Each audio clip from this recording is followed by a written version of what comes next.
Proclaim Publishers, a beacon of knowledge. So what does it take for someone to just abandon everything they've ever known? I mean, every single belief, for a new truth that could literally cost them their life? Well, today we're diving into a story about exactly that, a profound and incredibly dangerous transformation. This right here, this was the narrator's memory of his own father on September 11th, 2001. Not anger, not shock, pure bliss. And that's such a stark way to begin because it immediately shows you the world he was born into, a world where this kind of reaction wasn't just normal, it was celebrated.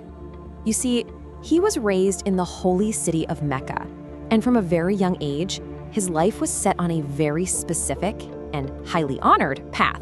He was being molded for a sacred purpose. And the dedication here was, well, it was absolute. He didn't just learn these things, he excelled at them. He memorized the entire Quran, which is a massive achievement that made his family incredibly proud. He went through brutal desert survival training. He was even taught, in graphic detail, how to carry out executions. His whole life's goal was simple and crystal clear: to become a bringer of death in the name of Allah. But you know, even the most solid foundations can start to crack.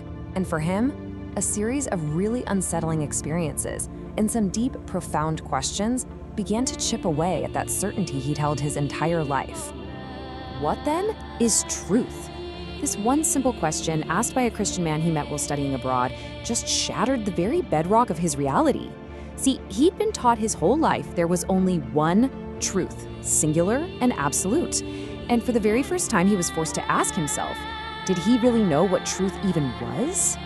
So eventually, after this long, agonizing internal struggle, he made a choice that would detonate his entire world. He converted to Christianity.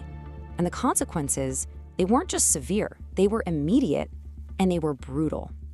The reversal was just absolute. This same father who had beamed with pride, who saw his son as a crown of glory, now turned on him with this unimaginable violence. He was beaten, he was tortured, and he was publicly disgraced. That love turned to wrath so completely that it all culminated in his own father pressing a loaded AK-47 to his forehead. So he was disowned, cast out with nothing, and became a total outcast in his own homeland. But it was worse than that. He wasn't just an outcast. He was now being actively hunted for his new faith. This is a direct quote from an anonymous letter he got. And it wasn't just a threat, it was a death sentence delivered with 3 gleaming bullets inside. He had a terrifyingly short deadline: renounce his new faith or be killed. Those final days were just a frantic race against the clock. After fleeing into the desert, he was chased down in a high-speed pursuit by a mysterious black SUV.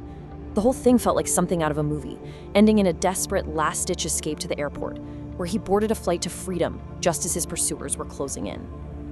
He escaped with his life, which is incredible, but his journey was far, far from over. When he arrived in the West, he faced a completely new set of struggles, trying to navigate a foreign culture with no family, no support system, and this constant fear that his past would catch up with him. 5 years. Think about that. That was the potential wait time for his US asylum case to even be heard. Can you imagine that kind of uncertainty? After escaping an actual death sentence, he's now trapped in this bureaucratic limbo with no idea if he might be sent right back to the place he just fled. And this is where his transformation really comes full circle. The man who was trained to be a bringer of death actually finished medical school and became a doctor. And in this new role, he found his purpose. He started using the very scriptures that once divided him from the world to instead bring comfort and healing to his patients. So you go from a celebrated son of Makkah destined for jihad to a hunted outcast to a healer in a brand new land. His story is such an extreme example of the human capacity for radical change. It really forces us to ask a fundamental question about belief and identity.